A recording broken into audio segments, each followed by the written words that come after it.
Sveiki visi, parodysiu kokios snieguolės didelės, pamatot žydi pavasaris.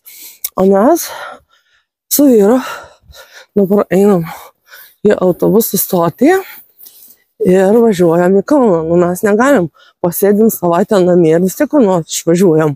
Tai dabar vėl važiuojam. Iš tikrųjų dabar į Kauną ir kadangi pamatėm orų prognozėse, kad dar savaitgalis bus šiltas ir nelietingas, tai galvojam, reikia nuvažiuoti, nes paskui likti ilgą laiką ar visą savaitę. Nu, žodžiu, ilgą laiką liso, bet to man užimtumai, aš nebuvau savaitę užsiėmimuose neįgaliųjų draugijoje ir dabar eisiu nuo pirmadienio vėl. Tai va taip.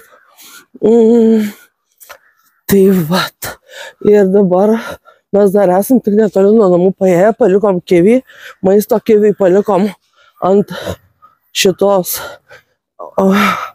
mikrobangų krosnelės ir pasakiau tai tėčiui, jis kai išves kiviuką 4 valandą, tada paduos ir maistuką. Tai mes galim būti ramus, bus padaręs visus reikalus ir pavalgęs. Tai va, pasirodysim dabar jau autobusų stotyje. Jūs sekite kelionę, galbūt ir įdomu, galbūt ir ne, bet galite sekti. Jau esame autobusų stotyje, sėdim ant suoliuko čia mūsų telčia aikštelė. Išvažiuoja Kauno Ekspresas, tai važiuosim ilgai. Kaune ketiname aplankyti keletą draugų, tai porą draugų tiksliau. Ir nežinau, man liks laiko pasivaikščioti po senamiestį ir po kitas gražias Kauno vietas. Nes iš tikrųjų labai pasiilgom Kauno. Kas nežino, tai priminsiu arba pasakysiu kaip ir naują dalyką, kad Edmundas daugiausiai turbūt, ar ne ilgiausiai yra pragyvenęs Kaune. Tai jam tai yra, ir be to jo tėvai kilę iš Kauno. Tai jam tai yra gimtasis miestas, nu, ne gimtasis, kaip čia pavadint, savas miestas, nes gimtasis kur gimė, o gimė jis yra Seiniuose. Tai va, tai norim to Kauno, jau pasiilgom ir kaip man oras geras, aš jau apsirengiau pavasarišką striukę ir tikrai turėsim, turbūt smagu bus vien tai, kad man žinau, kad smagu vien autobusais pasivažinėti ir troleibusais ir visais kitais pasivažinėti. Tiesiog tas smagumas. Žiūriu, atvažiuoja Kautra, bet didelis, čia tikrai ne Ekspresas ir į kitą aikštelę nuvažiavo.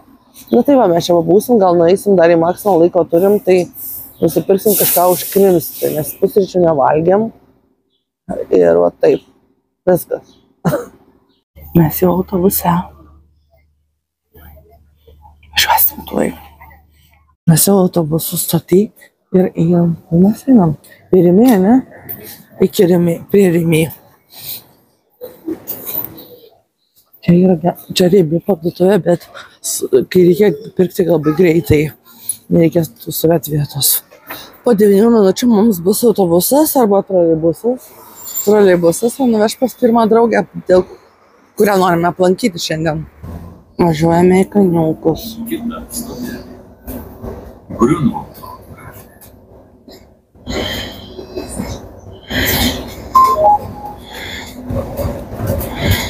Važiavom į Kaniūkų galutinę stotelę ir man atrodo, kad labai aptenta kamera. Man gerai matot mane. Ir dabar einam, čia yra kirpykla, Avena ir mes čia neįsim. Tai va kaip jos atrodo, uždarytas sekmadienis. Šiandien daug kas uždaryta už tai, kad yra sekmadienis. Bet aš labai norėjau į Akropolį. Jeigu spėsim, gal kokią parduotuvę užlysim. Nes šiaip tai gali ir dirbti daug parduotuvių. Nes sekmadienis, kaip sakiau, dirba prekybcentriai ir prekybcentriuose esančias parduotuvytės. Tai va, labai skauda ranką nešti ir filmuoti, todėl nefilmuosiu. Jau buvome pas draugę, dabar sėdame į troleibusą ir važiuojam pas kitą draugą ir pavažiuosim tuo pačiu, nereiks persėst, bet reikės truputį paeiti. Tai va, dabar girdėjot, kokias gatves sako, man tai čia nieko nesako. Aš ne kaunietė, Kauno gerai nepažįstu, tai nežinau. Mane svarbu veža. Aš pati tai galėjau, negalėjau, bet taip pat, kai buvau Vilniuje su vyru, tai su Trafė buvo nesunku rasti, kaip nuvažiuoti iki vietos, bet trafė, man atrodo, galioja ir Kaune. Jei klystu, pataisykite. Nu, atėjom pas tą draugą į laiptinę. Čia yra, kadangi daugiaaukštis 2 liftai, atsidarė vienas iš jų. Liftas su veidrodžiu, bet dar senoviškas toksai. Ir matot, vat, kai rodo mane tamsiai, tai tas prie blandinės toks stikliukas su menka šviesa. Tai va, mes labai trumpai čia, paskui gal bus jums įdomiau, kai parodysim, ką mes veiksim Laisvės alėjai, nes turėsim truputį laiko ir Laisvės alėją po draugų aplankimo. Čia, kur mes buvom pas tą draugą, tai kitoj pusėje tai netoli yra pramonės rajonas ir primena man mūsų gyvenimą Panemunėje, nors čia Kaunas, bet labai panašu tai, kad matosi visokios dirbtuvės, visokie fabrikėliai ir tik tai, kad čia, ten mes buvom tokie, kad skirti 5 namai, o čia tai jau visas mėgamasis rajonas. Tai va, atėjom į stotelę dabar, atsisėdom ir važiuosim valgyt. Važiuojam šį kartą mikroautobusu po. Sporto gatvė.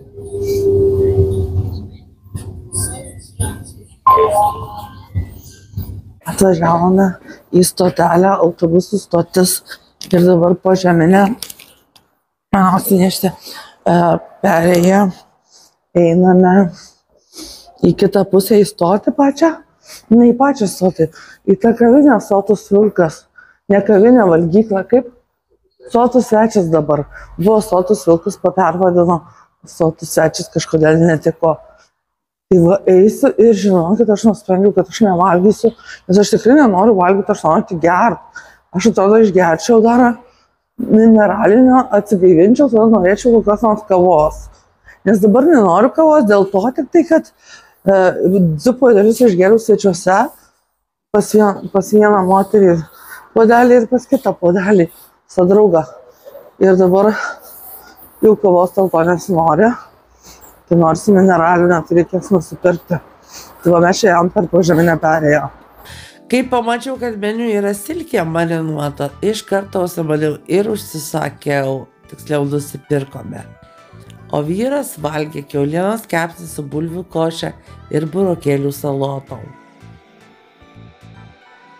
Atėjome į Akropolį, nuėjome į Drogas, tai nusipirkau pėdoms su tokio kremo, nežinau ar geras nebandytas, bet pabandysiu, nes jau pėdos žiūriu, kad kietėja kulnai. Mes esame prie didelių vazonų prie Akropolio, štai pasižiūrėkit.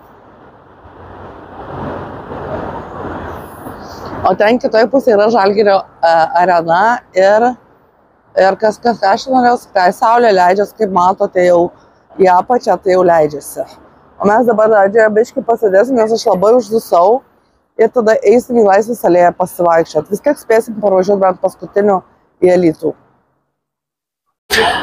Buvom prie Akropolio tų vazonų, paprašiau, kad nufilmuotų operatorius, nufilmavo, o aš norėjau ir nusifotografuoti. Ir nespėjom, sakom, iki vakaro turbūt išneš juos tuos vazonus į saugią vietą, nes labai lengvai gali kažkas pagrobti. Kaip jūs manot? Irgi taip manot? Tai naktį nebus galima nusifotografuoti. Nes kas tokį vazoną paimsim ir išneš bet kas. Neliks jų ten. O už mano nugaros jūs matote tardymo izoliatorių. Visai norėčiau ten apsilankyti kaip muziejuje. Tai jeigu kas nežinotų, tardymo izoliatoriuose laiko žmonės ir tardo juos, tol, kol neįrodyta kaltė arba nekaltybė. Nekaltybė? Nu gerai, nekaltė. Ir aš kaip suprantu, kai būna žmogus laukia teismo, tai greičiausiai laiko tardymo izoliatoriui, ar aš klystu, gal jūs geriau žinot, ar laiko bendram kalėjime. Bet šitą nežinau. Man atrodo, kad jeigu dar žmogus nesulaukia teismo ir nėra nuteistas oficialiai dėl kažkokio nusikaltimo, tai į bendrą kalėjimą vežti ir laukti teismo turėtų būti nesąžininga. Ten Laisvės alėją visą perėsime, tada grįšime į autobusų stotį. Laisvės alėja, jeigu nežinote, yra vienas ilgiausių pėsčiųjų takas Europoje. Ar pats ilgiausias? Vienas. Tai yra ir daugiau, bet Laisvės alėja tikrai pramoga, man čia pasivaikščiot visada patinka, kiek atvažiuojam, tai mes einam į Laisvės alėją. Nes ir žmonių yra, atrodo, kad gyvenimas verda. Žinot, kai Alytuj nėra žmonių, tai mums atrodo, čia jau kažkiek kiek tų žmonių, nors čia matot, kad nelabai daug jų ir yra. Tai jau dabar eisim link Senamiesčio, kiek spėsim, turim valandą maždaug laiko, o jeigu nespėsim iki autobuso, tai pavažiuosim Laisvės alėją, yra stotelių, tai va. Parvažiuosim iki stoties ir tada jau autobusai į Alytų. Mes įmetėme muzikantų pinigėlį, tai dabar va, pasidėsim ir paklausysim truputį. Žmogus susidirbo, ne šiaip uvagauja. Tai tokiems negaila ir įdėti pinigėlio.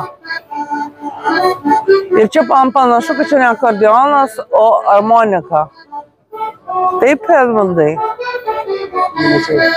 Man atrodo, nes priklauso nuo klavišų, žinau, kad turi būti kaip pianino klavišai ir mygtukai, tai tada akordeonas, jis blik didesnis dar būna, o čia harmonika.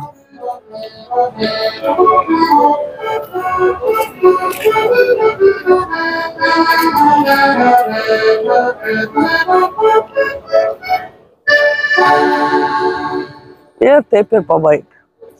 Tai yra Danielius Dolskis, kuris tarpukario Lietuvoje dainavo lietuviškai, nors buvo žydas ir buvo estrados lietuviškos pradininkas.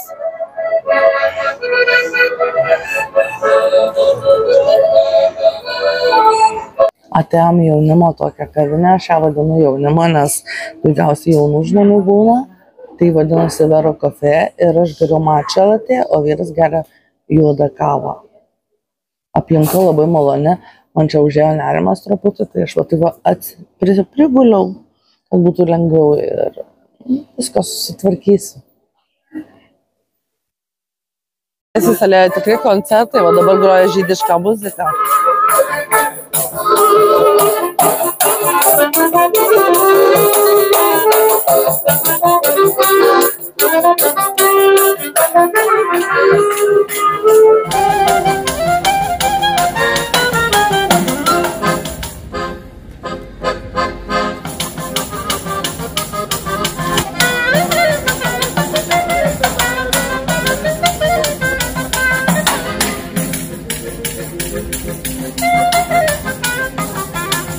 Prie Kauno savivaldybės yra padaryta paroda, kuri skirta Ukrainoje karo 2 metų laikotarpiu sukakčiai, kuri tiesiog yra nuotraukos, kas liko iš tų pastatų, kaip žmonės emigruoja, kaip atrodo ukrainiečiai, kaip jie gyvena dabar. Štai man va šitas labai įspūdį padaro, todėl kad mergaitės savo supas ir naršo savo mobiliajame telefone.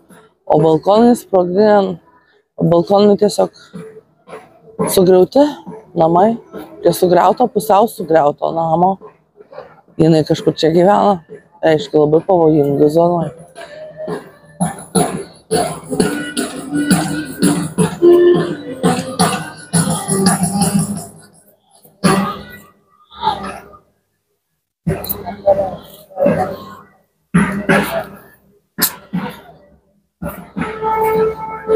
Dar nesutamo, bet mes važiuojame į stotį dėl to, kad ekspresu norim grįžti ir norim kiviuko pasilgom kiviuko. Kiviukas pavalgęs, viskas tvarkoje, jam buvo paruošta, o mes dabar važiuojame į stotį ir mums 18:10 autobusas, tai būsim namie, maždaug Alytuj būsim 19:10. Ekspresas labai gerai, valandą tik važiuoja. Ir ką pamatėm daug, dar grįšim jau bus sutemę, manau. Pritemę bent jau, bet taip gana vis, kiek pamatėm Laisvės alėjoje, buvo įdomu pasivaikščioti, buvo įdomu į kavinę užsukti ir buvau pasiilgus matcha latte, tai išgėriau, gal jūs nežinot, pasakysiu, tai yra žalioji arbata su pienu.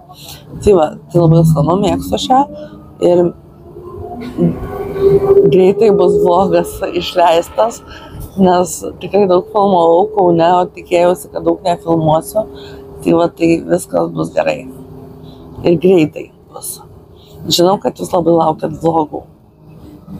Čia mūsų autobusas Kaunas Alytus per Prienus, tik tai dar nelaipina, nes liko 20 minučių. Tai dabar aš laukiu, Edmundas nulėkė į tualetą. Pagaliau namie jau sušilau kojas ir su bliuzoniuku odiniu, ne odinis ten, termantinas. Buvo jau pareiti per šaltą ir iš autobusų stoties, bet mums labai netoli. Tai va ir labai kiviukas buvo mūsų pasiilgęs, labai va dabar jis vėl į kadrą atėjo. Ir ką aš dabar dar norėjau papasakoti, kad šiandien Kaune mane atpažino 3 žmonės. Buvo vienas vaikinukas troleibuse atpažino, žiūriu, šypsosi, žiūrėdamas, sakau, pažįstat? Sako, taip. Sakau, ačiū, kad žiūrint vlogus ir truputį, labai trumpai šnekėjomės. Išlipom toj pačioj stotelėj ir palinkėjo geros dienos. O paskui kiviukai, dabar dabar mamytė kalba. O paskui autobusų stoty jau, kai laukimo aikštelėje, laukiam 15 aikštelėje savo autobuso, tiksliau jau buvo autobusas, bet laukiam, kol laipins. Priėjo 2 vaikinai, kurie paprašė nusifotografuoti. Ir ta nuotrauka yra įkelta į vlogerę Loreta Mažonė Facebooko puslapį. Tad prisijunkite, jei norite, prie Facebooko puslapio vlogerė Loreta Mažonė. Taip pat galite paremti Contribui.com platformoje ir taip pat spauskite patiktuką, pakomentuoti, nepatingėkit. Jeigu kažkokių spragų mano pasakojimuose matote, tai parašykite komentarą, nes gerai, kad man kažkas pataisė, aš vardų niekada neprisiminsiu, bet to YouTube ten tie vardai tokie keisti, nesuprasi, nei kas ten.